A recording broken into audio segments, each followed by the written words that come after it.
সেনাপ্রধানের বিবৃতির পর বাংলাদেশের পরিস্থিতি প্রতিদিন নতুন নতুন পালা বদলের শুরু হয়েছে, আর এই পরিস্থিতিতে বাংলাদেশের রাজনৈতিক মহলে শুরু হয়েছে চর্চা শেখ হাসিনার দেশে ফেরার পরিকল্পনা নিয়ে।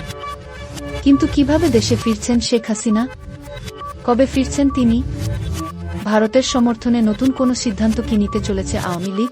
বর্তমান সময়ে দাঁড়িয়ে বাংলাদেশের সেনাপ্রধান অন্তর্বর্তী সরকারের প্রধান উপদেষ্টা মো. ইউনূসকে যেমন হুঁশিয়ার দিয়েছেন, তেমনি বাংলাদেশের নাগরিকের উদ্দেশ্যে সতর্ক বার্তা দিয়েছেন তিনি। অনুষ্ঠানের মঞ্চে দাঁড়িয়ে সেনাপ্রধান ওয়াকার-উজ-জামান বলেন, আমি আপনাদের সতর্ক করে দিচ্ছি, পরে বলবেন না যে আমি সতর্ক করিনি। আপনারা যদি নিজেদের মধ্যে ভেদাভেদ ভুলে একসাথে কাজ না করতে পারেন, নিজেরা যদি কাদা ছোড়াছুড়ি করেন, মারামারি কাটাকাটি করেন, এই দেশ এবং জাতির স্বাধীনতা সার্বভৌমত্ব বিপন্ন হবে। আমি আজকে বলে দিলাম, নইলে আপনারা বলবেন যে আমি আপনাদের সতর্ক করিনি। বাংলাদেশ সেনাপ্রধানের এই মন্তব্য নিয়ে ইতিমধ্যেই শোরগোল শুরু হয়েছে বাংলাদেশে প্রতিনিয়ত অরাজকতার পরিবেশ তৈরি হচ্ছে। শেখ হাসিনার পতনের জন্য যে সকল কট্টরপন্থী সংগঠন একজোট হয়ে হাসিনা সরকারকে উচ্ছেদ করেছিল দেশ থেকে, তারাই এখন শক্তি দখলের জন্য উদ্যত। এবং এই প্রসঙ্গে সেনাপ্রধান জানিয়েছেন যে বাংলাদেশের বর্তমান পরিস্থিতি ধীরে ধীরে বিশৃঙ্খলতার দিকে যেভাবে এগোচ্ছে, তাতে আরও একবার সরকার পতন হতে পারে। অন্যদিকে দেখা যাচ্ছে এখন সেনার বিরুদ্ধে ও সুর চড়াচ্ছে ছাত্রনেতারা। সে দেশের অন্তর্বর্তী সরকারের প্রধান উপদেষ্টা মোহাম্মদ ইউনূস বেশ কয়েক মাস ধরে নির্বাচনের কথা বলছেন, কিন্তু তিনি নির্বাচন করাতে ব্যর্থ হচ্ছেন। এই প্রেক্ষিতেই সেনাপ্রধান ওয়াকার-উজ-জামান মনে করেন, বাংলাদেশের সরকার মো.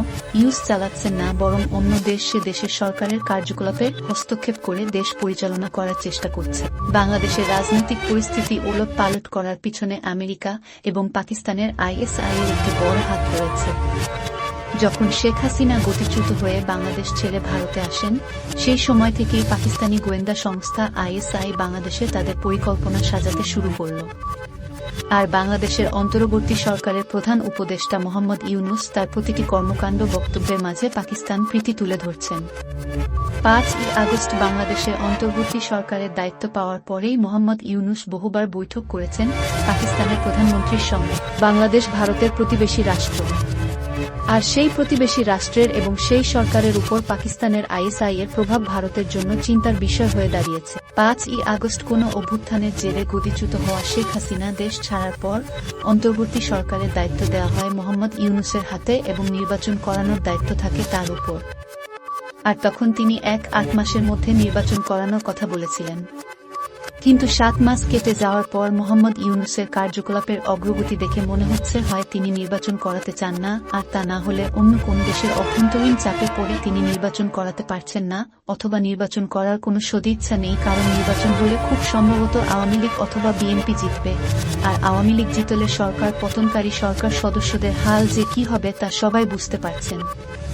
Bureau news F.